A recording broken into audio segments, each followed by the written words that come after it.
I am here today with Joie Ha. She's the founder and CEO of CORE, which stands for Community Organizing for Radical Empathy. Um, Joey, can you just, in a brief sentence, describe what kind of work you do for the organization? Yeah, so CORE, we do diversity, equity, and inclusion consulting, as well as community organizing, as evidenced by the title. So we do a lot of trainings and educations, and we also try to give back to the communities that we're from. And a lot of our roots actually do come from like grassroots organizing.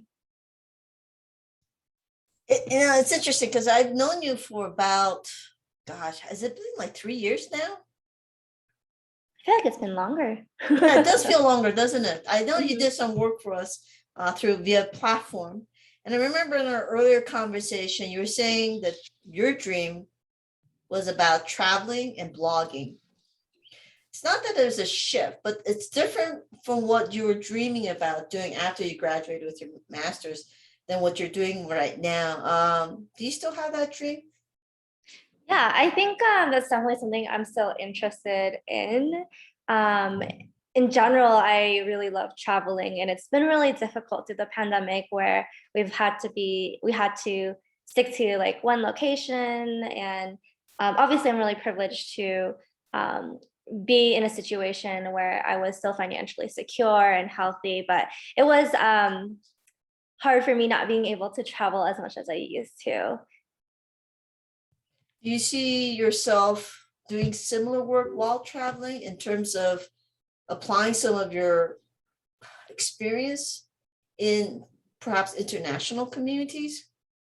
Yeah, I think my move into consulting was not necessarily like a step towards the goal of sort of traveling and blogging and all those things, but it is tangential, right? Because with consulting and being my own boss and all these things, I do have more opportunity to travel and opportunity to make my own hours and even work remotely. So it, again, not exactly this next step, but it is somehow tangentially related. So you could do it all. Yeah, Yes, you yeah. could do it all. I still have time, right? So, yeah, no, you're very If young. What the hell are you talking about? You're very young, so you still have time to do everything. Um, you know, when we met, I knew that you were a very strong voice within the Asian community. But recently, the dean of the place of Ida School of Theology, where I work at, now your name came up, and she mentioned, do you know Joie Ha? She's the rising star of the AAPI. Now, I've known you for a while. I knew you were a strong voice, but you know, when she said the rising star of the AAPI community in Colorado, um, how did you come into that role, do you think? I it was pretty organic actually, and I ever since I was like 16 started doing work with the Asian American community as a whole. Like back in high school, I started the Asian American club we had there, and I got involved with this organization called Next Generation Voices, which was they were planning like leadership events for AAPI students. And so I jumped into that head first. And that was sort of the beginning of it. And I really haven't stopped doing that type of work since then. I think it's interesting that I'm here now, but it was a very natural process. What is your aspirations for the AAPI community in Colorado? That's a tough question because I feel like I have quite a bit. I guess in What's your top three short, aspirations? What is your hope that what will happen for the AAPI community in Colorado? I hope that the Asian American Pacific Islander community in the future will have all of the resources and support they need to be able to thrive and follow their own aspirations, right? Creating sort of this space where they don't have to be fearful of being attacked or judged because of their race, where they have access to resources, whether it's financial or otherwise, that they can truly be on that path to their definition of success.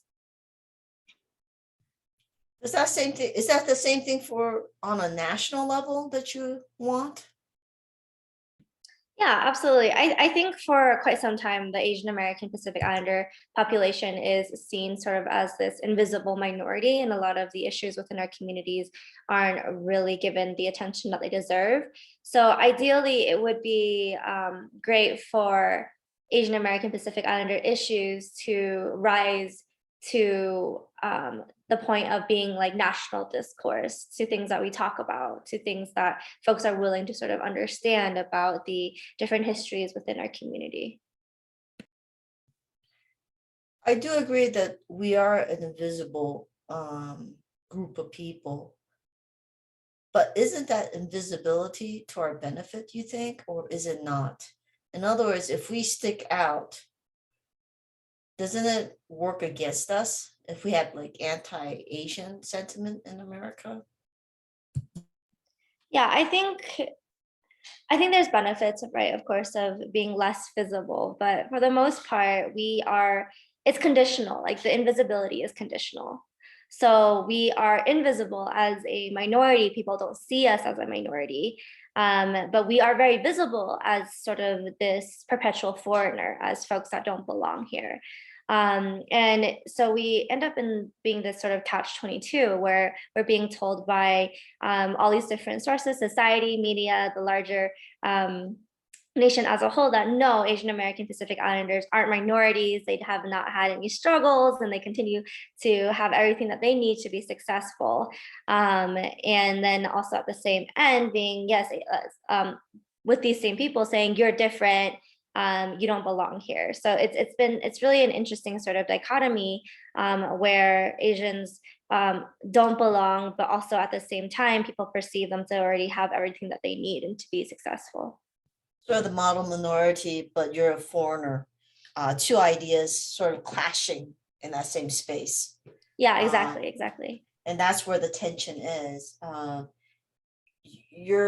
We accept you as long as you're quiet, but just know we accept you, but you're not part of us. Yeah, the acceptance is conditional, right? And then yeah, you have to be at your best behavior, passive and quiet and submissive, basically. Yeah, exactly. And then if you're not, then the acceptance is revoked. Yes. Or absolutely. if something else is going on in the world, like the coronavirus, then just as easily your acceptance is revoked because you are now the scapegoat for something that's going on. Okay. You're saying this, what has happened in terms of you becoming even a stronger voice for the AAPI community in Colorado? You said it was organic. Are there other words that you would use, adjectives that would describe your journey? Because how old are you now? Is that, if you don't mind me asking? Because we're talking, you said in high school, and now you're what, how old? I'm 28. 28. So we're looking about like 12, 13 years in which you have been a very strong voice for the AAPI community. So within the 12, 13 years, what are some of the adjectives you would use to describe your journey? Besides organic, I'm curious. To just the journey as a whole, I guess difficult is probably the word that sort of rises. Explain what you mean by that. Like what part of that was difficult? Yeah, I think just the community itself is so diverse and there's so many different needs, right? And folks go into doing this work and they only think about like East Asians, and they do that work. A lot of focus is on that, but the fact of the matter is there are dozens of ethnicities, hundreds of languages under this umbrella. And if you truly are to serve everyone, then you need to be able to understand all of the different groups that fall under the category. And I think with community organizing, there's always a lot of big personalities. There's always going to be different interests that you have to balance between different groups. So there was a really steep learning curve. It's not something that you can necessarily go to school for. It's really on the ground type of work and getting to know folks. But it's been really rewarding in the sense that I've just learned so much about my community and what we can do together. That's on a communal level. I'm actually also interested in the personal level. What did you learn most about yourself in the 12, 13 years that you've been doing this kind of work, where you've been vocal about the needs of our community? Was there something that sort of surprised you about yourself? I think a lot of it has been very cyclical, right? Because I feel like once I feel like I understand something, once I feel that I've gotten, yeah, like, yes, I like gotten this, I always end up hitting a wall or hitting a situation where it's like, oh, maybe I don't really know as much as I thought I did.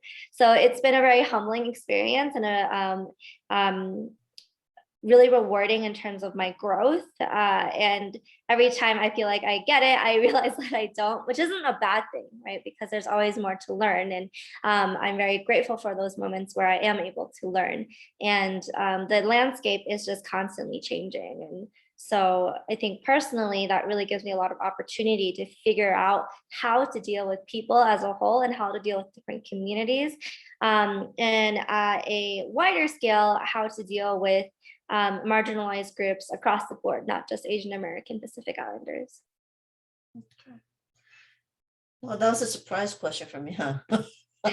That's not the one of the questions I asked you, but I want to come back to some point in terms of figuring out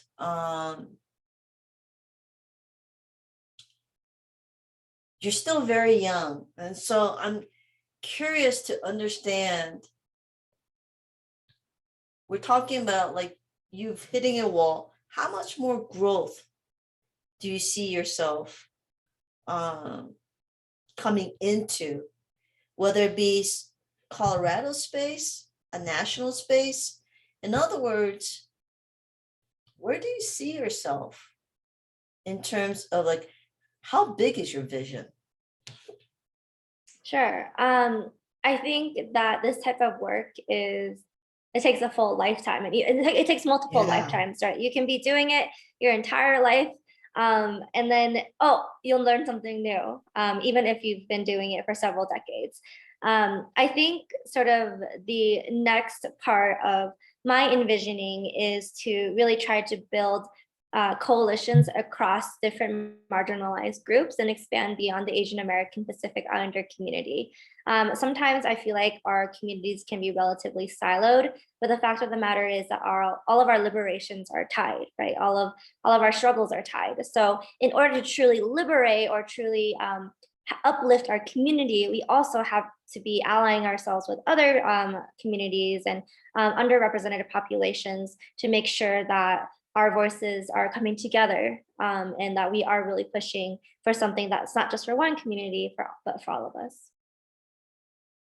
Thank you, Joey. And my final question is the role model. Is there anyone in particular in Colorado that you sort of look to and sort of model yourself after? Either when you're a teenager or more recently?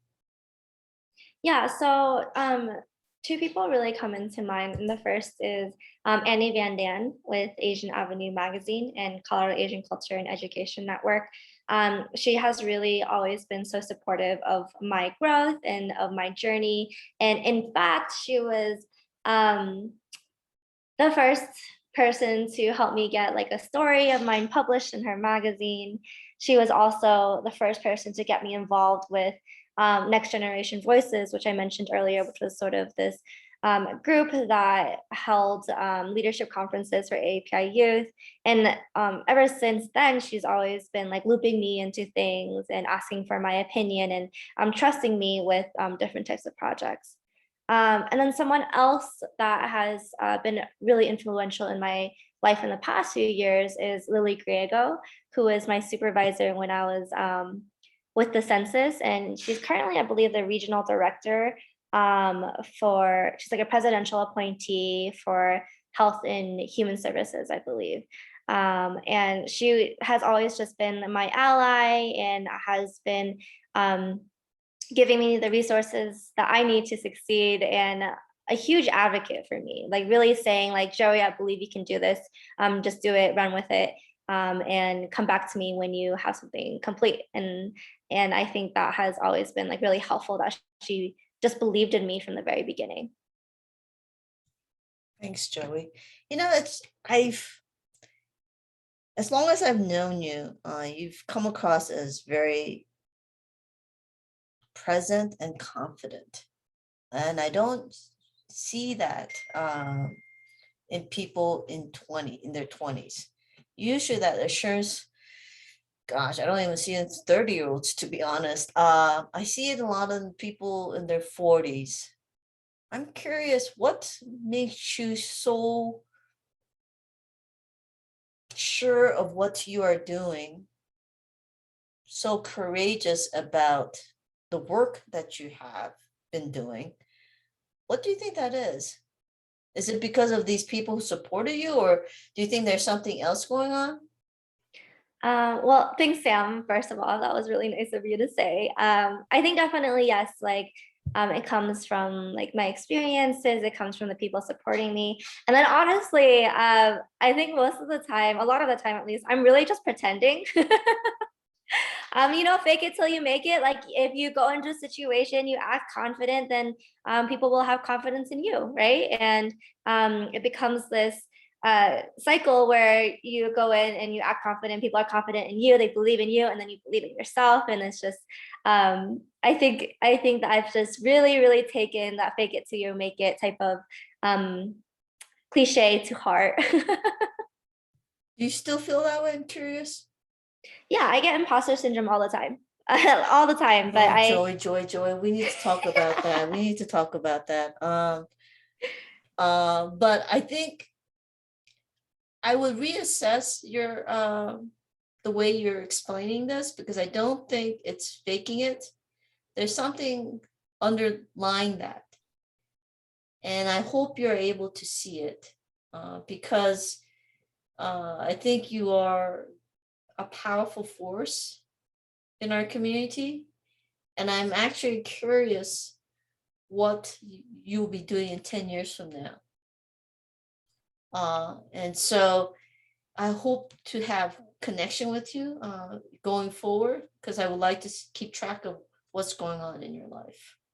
Oh, well, thank you. And I really do appreciate that. I feel like I'm battling that imposter syndrome all the time. And I feel reaffirmed by our conversation, and always am appreciative of like the work that you do, and happy to help you in whatever way that I can too. Thank you for joining me this afternoon to do this interview with me. Thank you. Thanks for having me, Sam.